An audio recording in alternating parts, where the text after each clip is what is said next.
ஓம் சரவணபவ. பகை கடிதல் பாடல் 3.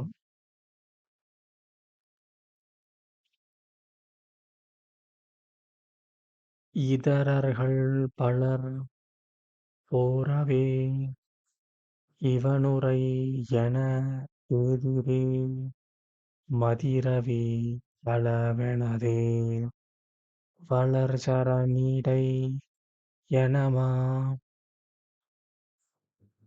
சதுரோடு வறுமையிலே தடவரை அசைவுறவே குதிதரும் ஒருமையிலே கொணர்தியுன் இறைவனையே. பொருள்: வஞ்சனை கொண்ட பல்வேறு பகைவர் வாழும் இவ்வுலகில் அடியேன் அவர்களோடு வாழ்ந்து துன்புறுகின்றேன். இது கலியுகத்தை சொல்கின்றார். கலியுகத்தில் நான்கில் ஒருவர் மட்டுமே நல்லவர். நான்கில் ஒருவர் மட்டுமே நல்லவர். இது மாரி மூவர் தீயவர் பகைவராக இருக்கும் சூழ்நிலையில் நான் வாழ்ந்து வருகின்றேன் என்று கூறுகிறார். பின் முன்பாக திங்களும் சூரியனும் பலர் என்று கூறுமாறு போல ஒளி வீசி அளவுடன் எழுச்சி கொண்ட கால்களால் வலிமையோடு நடனமாடி வந்திடும் மயிலே அழகாக வந்திடும் மயிலை குறிக்கின்றது.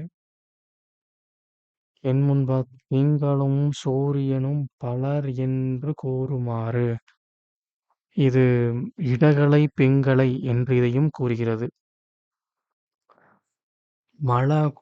குல மலைகள் யாவும் அசைந்திட உன் தலைவனாகிய கந்தனை இங்கு அழைத்து வந்து அருள் பாலிப்பாயாக. மயிலிடம் தலைவனாகிய முருகனை அழைத்து வருக என்று கூறுகிறார். சதுர் வல்லமை, மதி, சந்திரன், ரவி, சூரியன், தடவரை, பெரிய குளமலைகள், எண் திசைகளும் 8 மலைகளும் உலகைத் தாங்கி நிற்பதாக ஐதீகம். மொத்தம் 8 மலைகள் இவ்வுலகைத் தாங்குகிறது. திருச்சிற்றம்பலம். ஓம் சரவணபவ.